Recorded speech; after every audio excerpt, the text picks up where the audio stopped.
So I've been at MRI for 5 years. I've been doing AI development for 10 years, most of my career at EY, and been at real estate for the past 5 years. For today's topic, I'll just quickly go over the agenda. You had a lot of sessions here, even the previous panel on Playbook for pilot to production, and the keynote session, if you're there, talking about how do you build agentic AI systems. I have a slightly different lens that I'm applying today, and my focus is how do you build trustworthy AI? How do you build trust into AI? Because for real estate, where it affects finance, where it affects people's lives, where it affects how you operate in various segments, trust is super important as we move into agentic AI. So I'm going to go into some principles, give you a checklist of what we follow and what we have developed over the years, and some tips that you can use in incorporating trust in building these agentic AI systems. So just briefly, evolution, 4 or 5 years ago, we had chatbots that, clients can come in and ask like, hey, do you have a 2-bedroom apartment in Atlanta? And it's kind of doing some work and giving you answers and so on. Last year or two, everybody has been using Copilot in Word and PowerPoint and Outlook and getting answers and incorporating that same kind of responses in our AI systems. MRI has done that, where you can summarize things and get outputs and so on. Now we are at a inflection point in the last, what I'll say, 6 months or to 9 months, where the agentic AI has come mainstream, and we have started working on that. It goes across, right? Whether you're leasing, finance, facilities maintenance, customer service, all areas is impacted by agentic AI, where we expect to see the most bang for the buck. So that's been the evolution. Now, why trust becomes important when we are building these agentic AI systems? Because it moves away from a human being involved to autonomy, because that's the nirvana we are after. And that introduces these 4 pillars, at least I've categorized them. One is financial risk. If there's a journal entry adjustment that an AI agent can make on its own without a human intervention, an accountant not looking over, what if it's a wrong entry? What if it's a wrong amount? And as you heard in the previous session, if any of you were here or other sessions, these are probabilistic systems. They are not deterministic. AI can still hallucinate. It's not ever going to be 100%. So you can make that risk. Next is legal risk. What if there's all kinds of regulations coming up, not only current regulations that are in place, but new regulations coming on for AI. And what if these systems bypass, circumvent, skip? Agents can have a mind of their own when they're working on things that, even with guardrails, that can happen.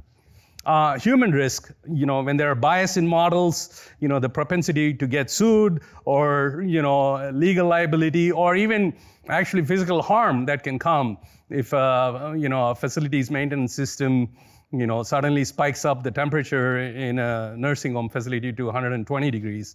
That can happen. There is real risk when you let autonomous systems run amok. And then, of course, the brand risk of reputation.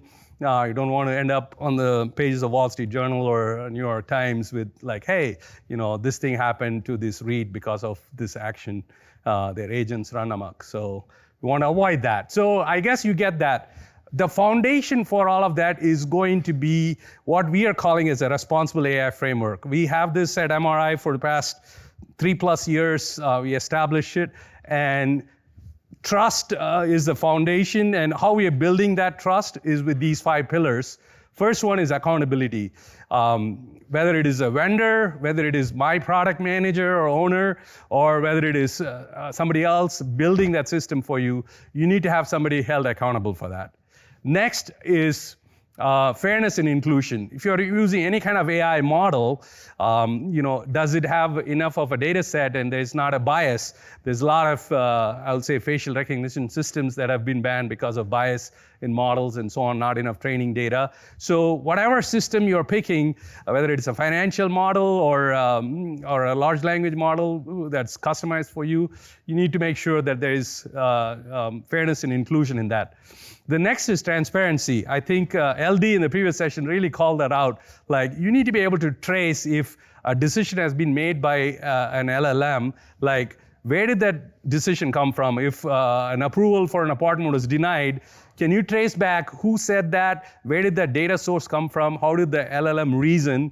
That's called observability in parlance. But to have that transparency in your models, in your decision making. Next is reliability and safety. Of course, when you're building systems, you want it to be reliable. If you ask, you give it a lease and ask to extract some data points, and can it do it repeatedly 10 times? Is it reliable to get you the same answer every single time? You don't want the wrong number or wrong date coming up the 8 out of 10 times, or missing 2 out of the 10 times. So you want that to be always reliable and safe. Privacy and security. What if the LLM leaks your customers' data out into the internet? Or if PII is not respected, personally identifiable information, and it's leaked out, or it doesn't behave, or it introduces a security vulnerability that you become subject of a hack because of a known vulnerability. And this can happen when you're using Agentic AI or building with AI, when you're building those systems. These can happen. So this is the 5 pillars we have. It's no different from, I think, the Microsoft and others have a similar framework. You're happy to use this or any framework that you have, but make sure that you have a framework that is established for your organization. Okay. Why do I say that? What gives me the credence to do that? I just kind of put this in less as a marketing side, more to say we have built these systems and learned some experience. We have 20,000 active users that are using on it. Monthly active users using AI features in MRI at some point. We have over 2 million leases that we have abstracted. With AI, we know the pitfalls when we are using facial recognition for our ID scans. We have over 13 million that's being used. These things have given us some of these lessons I'm going to share, how we have developed this. And my whole talk is compressed into these 7 things. So, this is the summary for you that I'm going to kind of walk in, one by one. I'll just kind of at least read through them quickly. Pick the workflow, stand up governance, translate responsible AI into requirements, design guardrails, evaluate and monitor, build versus buy, pilot safely, then scale. I am putting in a trust layer on top of this. That's the main thing I want you to get across as you're building these pilots. The first step, as many sessions you have heard, even in the keynote this morning, that you have to pick your pilot project. The only lens that I'm going to give you here is that you need to have clear inputs and outputs, and it needs to have a good human intervention or human review process. When you pick your first pilot, or even a set of, I would say, workflows that you're going to automate with Agentic AI, pick one that's very well defined. And the third thing is that you have good success metrics. When I say success metrics, you need to know, by automating this, am I going to take a reconciliation process that takes me 8 hours down to 2 hours? Is it going to save my customer put in a request for fixing their toilet? That SLA is, usually we say, hey, we'll get back to you tomorrow. Is it going to be, we'll get back to you in 5 minutes? Of the status of that. What is that success metric for that process you're going to automate? Have that documented well before you start anything. I call out the maturity ladder here. This is with any AI systems, especially with Agentic AI, you have the assist where it was able to help you draft, summarize, write emails, or or craft emails for you. And then the next one was approve, where it was proposing actions. Hey, do I need to send these delinquency notice? Do I need to, put in this work order? So that's the approve phase. And then lastly, automate. And this is what we are all after, where, a system can do those things. Definitely for your first workflow, it probably needs to be in the approve column where there's a human in the loop. Okay. Next, governance. Governance is like a dirty word in general, like, oh, we're going to have a governance committee and so on. I don't want you to take about that. It can be a lean, mean group of people that are focused on doing this. At MRI, we have an AI advisory council, and it's made up of a multidisciplinary group of people. There's marketing there, there's legal there, there's product there, and what we do with that committee, I'll just tell you what we do. Right? If somebody has a new idea or a feature they're going to build with AI, we ask them, okay, great. What is the data that's coming from? What are the controls in place? What models are you going to use? What are the risks that are going to be affiliated with that? And how are you going to mitigate those risks? We ask that well before they build it, and what tools are you going to be using? So when we get that checklist in a quick meeting, they can send, we have regular meetings, but we can also do it remotely via Teams. We say post it. We'll ask any questions, and we approve it. And then they can go build that feature product. And once they are built, before they put it into production, we have another checkpoint. We say, all the things you told us that you're going to build controls, has anything changed? Because things change every month, as you know, with these models that we're planning to use or prospects. So we ask them, and we have champions distributed all over the company. It's not like one team that can advise them as they are building those products. But the advisory committee says, yep, it's good to go. Here's the marketing language. Here's the legal language. You're good to deploy this agent. So we do that. And that's the model I'm talking about. When I say governance, you need to have a multidisciplinary sponsor approved set of people that says, hey, yeah, we're going to have that. This will protect you when you're deploying agents. This is important. Do not ignore some kind of an advisory committee. In fact, we get so many RFPs that ask this question. Do you have an advisory committee? What is their role? What do they do? So the point is not more meetings, but have an approval mechanism with controls.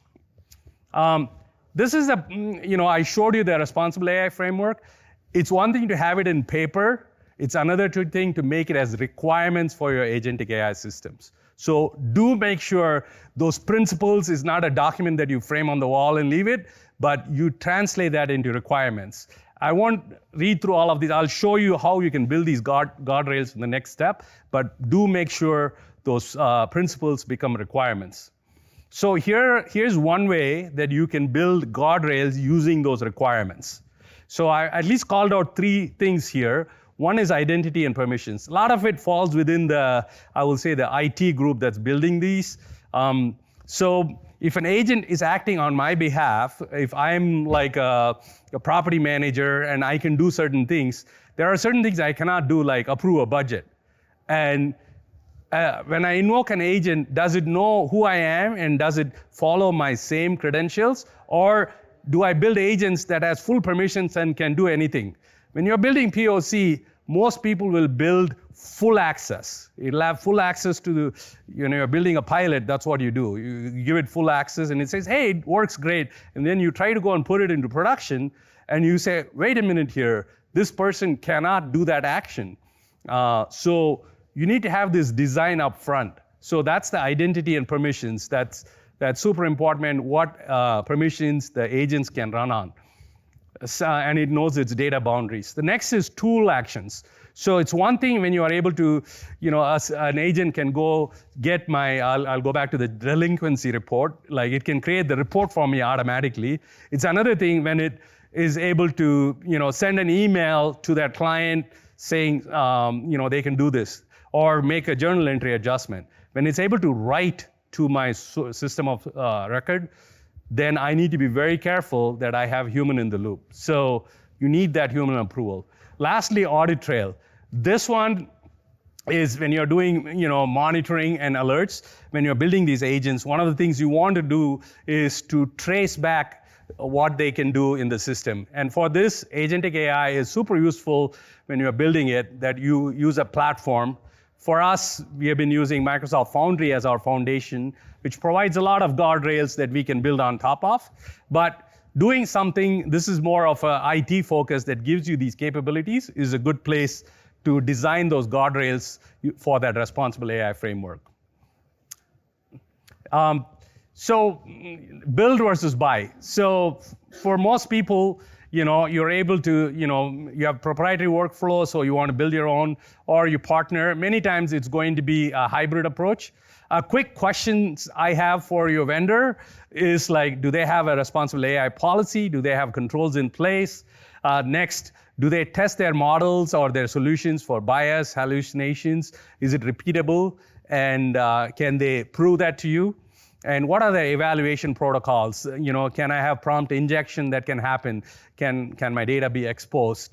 And ask them to show their certifications, whether it is a SOC 2 or ISO. There's a lot of them coming out more recently for controls. Ask them and see them before you select a vendor. The reason I have this slide is when you have build or buy, regardless of that, you want to evaluate and monitor how you're doing that. So before you build it, one of the things you need to do is, check for those controls. Once it is in place, you need to have a constant evaluation. Give your users a thumbs up, thumbs down. Have your product manager or people evaluate the responses it's giving and check on that. And if there's a failure that's happening, maybe it's a use case the AI is not adjusting to, so you need to expand that. The build versus buy scorecard, it doesn't matter. You need to do it internally versus externally. Are you looking at the audit logs or what is happening, what actions the LLM is taking? Do you have APIs, MCP servers? What access do you have for integrating multiple systems these agents need to access? What is the data retention policies? There are several things that the LLM might keep and keep in context that maybe is not allowed according to the data retention policy. So the last thing is cost controls. When you're doing a POC, you many times ignore cost. You say, I'll give it all the data, I'm not even looking at it. But you have to build a control plane where you can see what is the cost of each call. So if you have something that costs 30 cents and then you have 1,000 people using it daily, it's maybe $300 a day, and then you have not factored in that cost. You may want to tweak the model, train it. You want to know how much it's costing you. And it cannot be an afterthought. You need to do it up front. Lastly, pilot to production.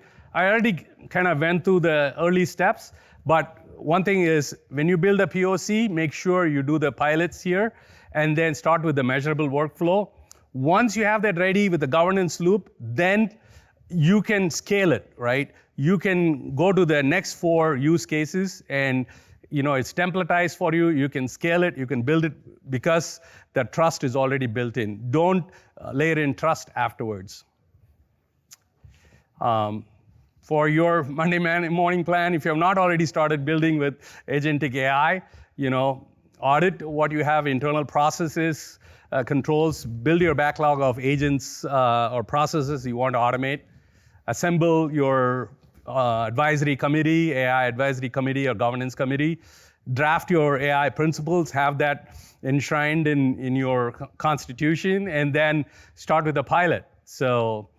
And one thing to make sure is get clear buy-in from your stakeholders, all the way from legal, marketing, sales. It's not just a product decision, that you need to have those people involved up front, that you're going to do these, and they are signing off on that. So lastly, just summarizing, trust first is going to be important. I don't know if you've heard this term, security, secure by design is what software vendors use. I am going to say for AI, it's trust by design. Your system has to be trustworthy when you build it. And if you build it with trust, then your consumers, your clients, your users will easily use it just as they have been using Google, that they won't have hesitation in using Agentic AI. Thank you very much.